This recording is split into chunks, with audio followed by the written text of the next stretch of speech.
여러분, 문재인 대통령이 남은 임기 동안 부동산 적폐 청산에 최선을 다하겠다, 이런 이야기를 했습니다. 이 이야기를 두고 굉장히 많은 생각을 하게 됩니다. 이게 임기 말에 남은 과제를 부동산 적폐 청산에 두겠다, 이렇게 했다는 자체가 이제 뭔가 크게 보여줘야 합니다. 국민에게 진짜 크게 보여줘야 하거든요. 지지율도 37.7%까지 떨어진 상황에다가 민주당의 지지율도 계속 떨어지고 있는 그런 와중입니다. 이런 와중에 대통령이 말로만 한다? 화려한 말잔치로 넘어가려고 한다? 이거 쉽지가 않습니다. 그렇다면 뭔가를 보여줄 텐데 그 뭔가가 대한민국에는 큰 해오리 바람을 불어오지 않을까, 이렇게 예측하고 있습니다. 여기에다가 국회가 LH 특검을 하기로 했죠. 국정조사도 하기로 했단 말입니다. 그렇다면 부동산발 회오리는 대한민국을 한 번이 아니라 여러 번 들었다 놨다 할 거라고 예상이 돼요. 그만큼 이 부동산 투기 의혹은요, 모든 이슈를 블랙홀처럼 빨아들이고 있거든요. 때문에 문재인 대통령의 어떤 행보가 엄청난 파장을 불러오지 않겠느냐, 이렇게 예상을 하고 있습니다. 여러분, 갑자기 YS 김영삼 대통령이 나오니까 의아해 하시죠. 왜 제가 김영삼 대통령을 이렇게 맨 먼저 이야기를 했나 하면요, 바로 1993년의 이야기를 하려고 합니다. 1993년에 김영삼 전 대통령은 취임 이틀 만에요, 자신과 가족의 재산을 공개했습니다. 그러면서 정부와 여당, 고위 인사들의 재산 공개도 함께 이루어졌습니다. 그러면서 난리가 났었어요. 당시에 박준규 국회의장이 의장직에 사퇴하면 물론이고요, 의원직까지 내놨습니다. 국회의장이 말입니다. 여기다가 김재순 전 국회의장도 사퇴하기에 이르렀고요. 여기에 박양실 보건사회부 장관, 허재영 건설부 장관 등도 부정축제 시비에 휘말려서 경질이 됐습니다. 당시에 김영삼 대통령은 돈과 명예를 함께 누릴 생각은 말아야 할 거다, 이렇게 이야기를 했을 정도고요. 김재순 전 의장은요, 의원직에서 물러나면서 토사구팽, 쉽게 말하면 토끼 사냥이 끝나면 사냥개는 삶아 먹는다는 이야기입니다.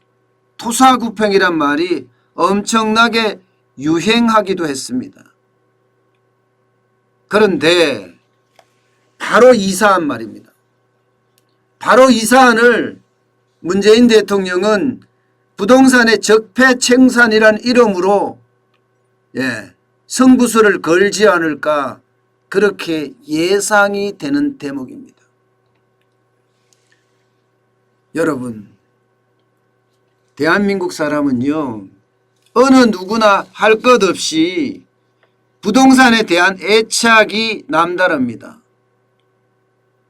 그만큼 남녀노소 상관없이 부동산에 대해서는 문제가 있을 수 있다는 겁니다.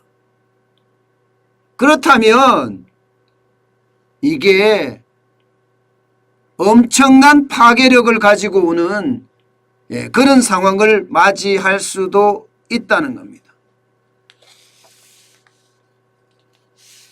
만약에 이게 보세요. 정부가 움직이죠. 국회가 특검하죠. 거기다 국정조사까지 한단 말입니다. 여기에 각 지방자치단체에는 신고센터를 설치를 하고 있는 중이에요. 설치를 했거나 그리고 경찰 조사도 아주 굉장히 힘을 받아가는 그런 상황입니다. 그러면 이게 터질 게 하나 둘씩 터질 겁니다. 광명, 시형, 신도시만 터지는 게 아닙니다. 신도시 6개만 터지고 100만 제곱미터 이상이라고 이야기하는 과천이나 안상, 장상 이런 데만 터지는 것이 아니라 전국에서 터질 거예요. 전국에서 부동산 개발과 관련된 모든 일들이 한꺼번에 두두두두둑 터질 거예요. 그렇게 터졌을 때는요. 솔직히 어느 누구도 지금 장담할 수가 없습니다. 이 땅 말씀드렸죠. 이 땅. 이 세종시에 있는 땅입니다. 세종시의 스마트 국가산업단지에 들어가는 삼각지 땅의 기퉁이 모서리 땅이에요. 굉장히 좋은 땅이죠. 이게 말입니다. 세종시를 건설했던 행복청장의 땅이라고 이야기합니다. 그런데 이것만 드러난 게 아니에요. 이 땅만 드러난 것이 아니라 대지도 또 드러났어요. 또 드러났습니다. 대지까지도. 이분은 행복청장 차관급이거든요. 지금까지 땅 투기 의혹에 휩싸인 사람 중에 가장 고위급입니다. 그런데 문재인 정부의 어떤 다음 조치가 어떻게 나갈지에 따라서 이게 고위급으로 끝나는 차관으로 끝날 일이 아니라는 겁니다. 그러면 그 상황은 어디까지라도 올라갈 수 있다는 얘기예요. 여당의 고위 인사가 들어갈 수도 있고 야당의 고위 인사가 들어갈 수도 있고 정부의 고위 인사가 들어갈 수도 있고 그야말로 어느 누구도 예측하지 못하는 파장을 가져올 겁니다. 이게 땅 투기 의혹은요. 땅이라는 실체가 존재하고 등기부 등본은 누구나 볼 수 있는 거예요. 그렇기 때문에 이게 정부가 어떤 여당에 유리하게 조사를 끌고 갈 수도 없어요. 그렇게 끌고 갔다가 역풍은 감당할 수가 없습니다. 그래서 제가 엄청난 회오리가 덮친다는 표현을 쓴 거예요.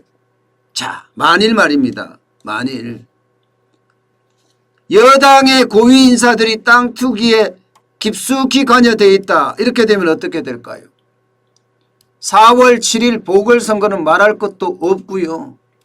이 후폭풍은 내년 대선, 3월에 있는 대선, 내년 6월에 있는 지방선거까지 그대로 끌고 갈 겁니다. 그야말로 태풍의 눈인 거죠. 정권 심판론이 전국을 들었다 놨다 할 겁니다. 들었다 놨다.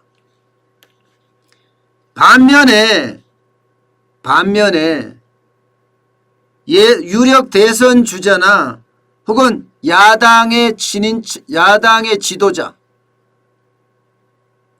본인이나 친인척이나 배우자나 혹은 측근이 만약에 관련이 돼 있다. 이것은 정권 교체가 무너질 거예요. 정권 교체를 할 수가 없을 그런 상황으로 점점 몰아갈 수도 있습니다. 여기에다가 문재인 대통령이 땅 투기라는 적폐를 발본색원하는데 어느 정도 성공한다. 그러면 레임덕도 줄어들고 나라 전국도 쉽게 말하면 안정된 듯 보이게 갈 수 있을 겁니다. 자, 이런 상황이 지금 앞으로 터질 일들이에요. 당장 오늘이 3월 17일이니까요. 이제 보궐선거가 한 3주 앞으로 다가왔네요. 예, 3주 앞으로. 그러면 3주 앞에서 어떤 일이 터질지, 또 앞으로 어떤 일이 부동산과 관련돼서 나올지 아무도 지금 모릅니다. 분명한 것은 초대형 회오리가 지금 몰려오고 있다. 뭐 이 정도를 이해할 수 있는 부분일 겁니다. 어떤 시기든 지금 정부와 여당은 여당 인사가 관여 안 된 부동산 적폐청산이 있어야 된다고 생각할 거고요. 야당은 야당대로 정부 여권의 인사만 관여되고 야당의 인사는 관여 안 된 그런 수사가 되길 바라지만 그것은 다 여야의 희망사항일 거예요. 앞서 말씀드렸지만 이것은 누가 땅을 샀든 누가 아파트를 샀든 샀다는 실체물이 있는 데다가 등기부등본은 누구나 떼볼 수 있기 때문에 생각보다 굉장히 빠르다는 거예요. 여기다가 건저당 설정도 돈의 흐름도 파악할 수 있거든요. 그래서 이 파장은 진짜 아무도 알지 못하는 그런 파장.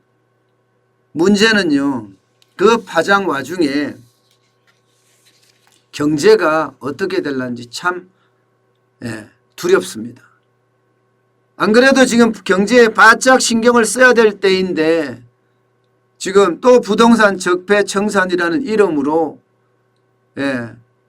나라를 들었다 놨다 한다는 자체가 또 경제에는 더 나쁜 영향을 미칠 수도 있다, 이런 생각까지 듭니다. 분명한 것은 조사는 한다는 사실이고 이게 조사가 잘 될지 조사가 잘못될지 이것은 어느 누구도 짐작할 수 없지만 분명한 것은 공명정대하게 분명하게 돼야 된다는 사실입니다. 그래야만 이 회오리가 점점 줄어들 거고요. 그 줄어드는 회오리는 여당이 주도할지 야당이 주도할지 그것은 우리가 두고 보면 알 일입니다. 아마도 파장이 분명히 큰 것은 분명할 듯 보입니다.